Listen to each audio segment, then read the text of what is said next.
Franz Kafka, a name that is associated with alienation, anxiety, and the absurdities of modern life. He is often seen as a tortured soul, caught between an oppressive bureaucracy and his own inner turmoil.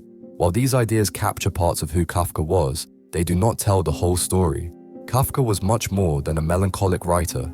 His life, filled with profound challenges, shaped his writing in deep and lasting ways.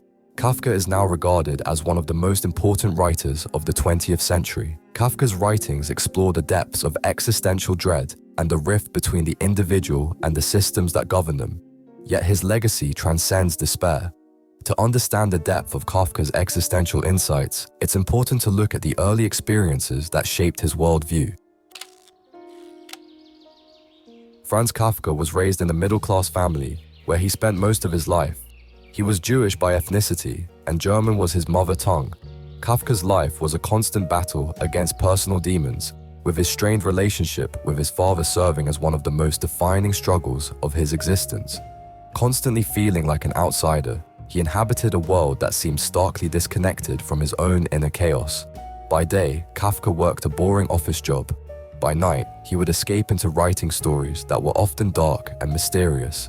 Despite the pressures of his job, he continued writing in his free time. In 1923, he moved to Berlin to focus more on writing, the place where he soon died from tuberculosis. His close friend, Max Brod, defied Kafka's wishes and ensured that his works were published, including his iconic novels, The Castle and America. More on that later. He trained as a lawyer, and after finishing his education, he spent a year handling cases for the poor at the provincial and criminal courts. He then worked for an Italian insurance company for 9 months. In 1908, Kafka began a 14-year job at the Austrian Imperial and Royal Workmen's Accident Institute, eventually becoming the chief legal secretary. He wrote mostly in his spare time, often late at night. He wrote hundreds of letters, including many to his father, with whom he had a tense relationship. Kafka was engaged to several women but never married.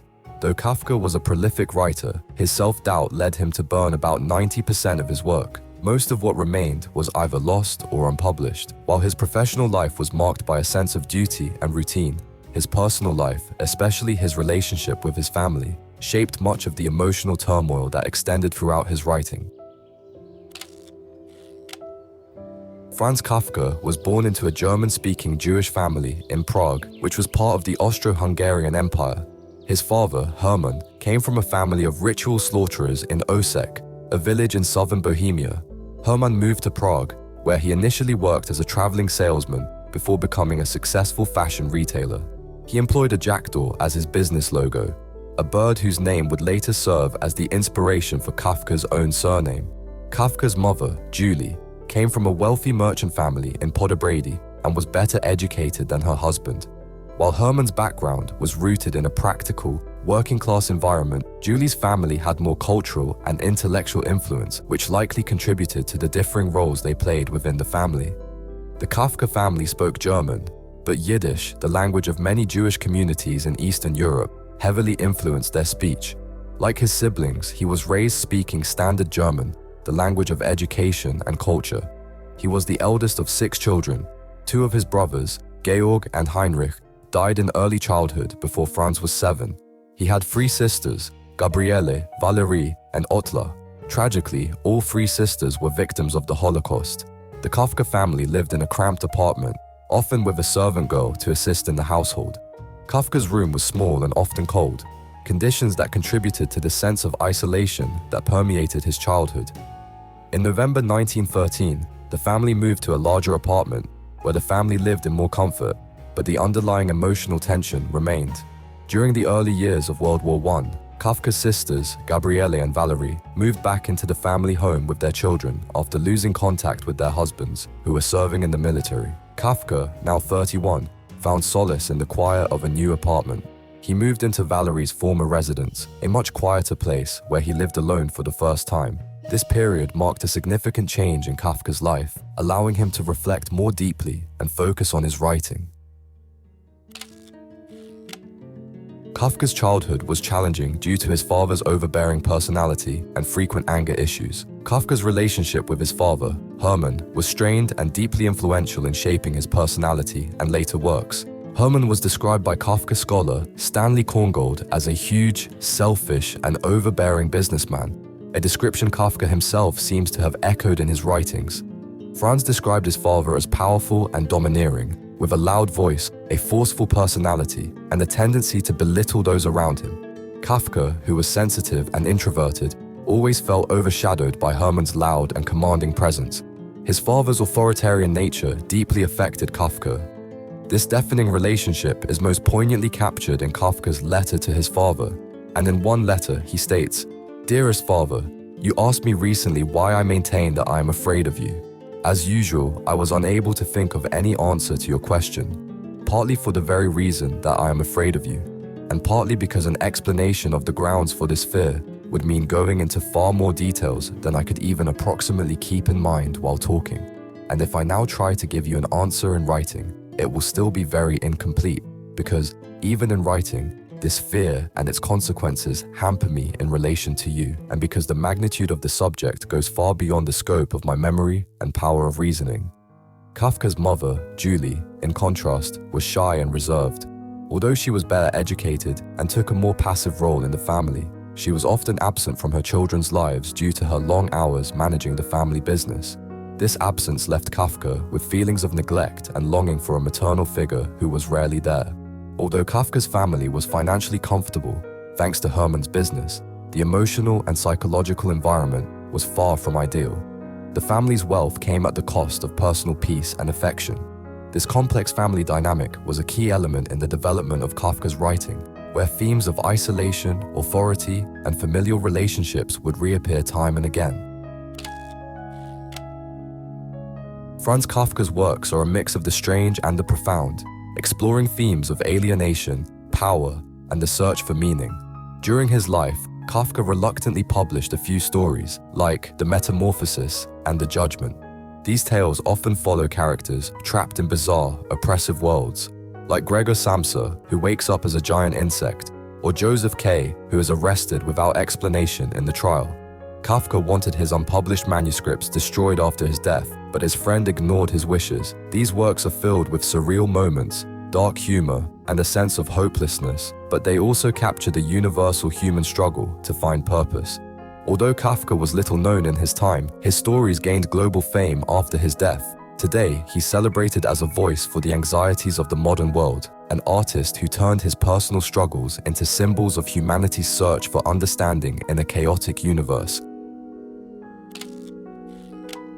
The Metamorphosis, sometimes translated as The Transformation, is a 1915 novella and one of his most celebrated works. The story describes the surreal and haunting experience of Gregor Samsa, a traveling salesman who awakens one morning to discover that he has inexplicably transformed into a massive insect. As Gregor struggles to adapt to his grotesque new form, he becomes increasingly alienated from his family and the world around him. The novella explores themes of isolation, identity, and the dehumanizing effects of modern life. In popular culture and adaptations, Gregor's insect form is often portrayed as a cockroach, though Kafka's text leaves the exact nature of the creature deliberately ambiguous. At approximately 70 printed pages, The Metamorphosis is the longest of Kafka's completed works to be published during his lifetime. Kafka's relationships with women were complicated and filled with internal conflict.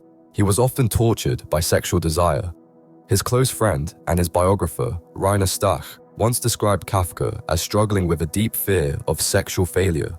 Despite visiting brothels and having an interest in pornography, Kafka's relationships were marked by his low self-confidence and crippling shyness, particularly about his appearance. He felt that sex was something dirty and was unable to fully connect with women, even though he needed intimacy in his life. In August 1912, Kafka met Felice Bauer, and they became engaged twice.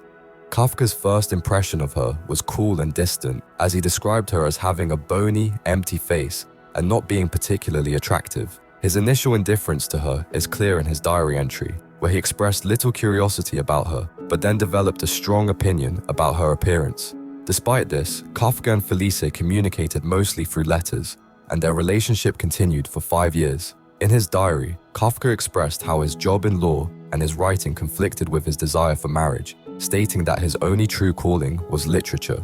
He believed that neither marriage nor his job could change his deep need to write. In his letters to Felice, he often described his inability to fully open himself to love.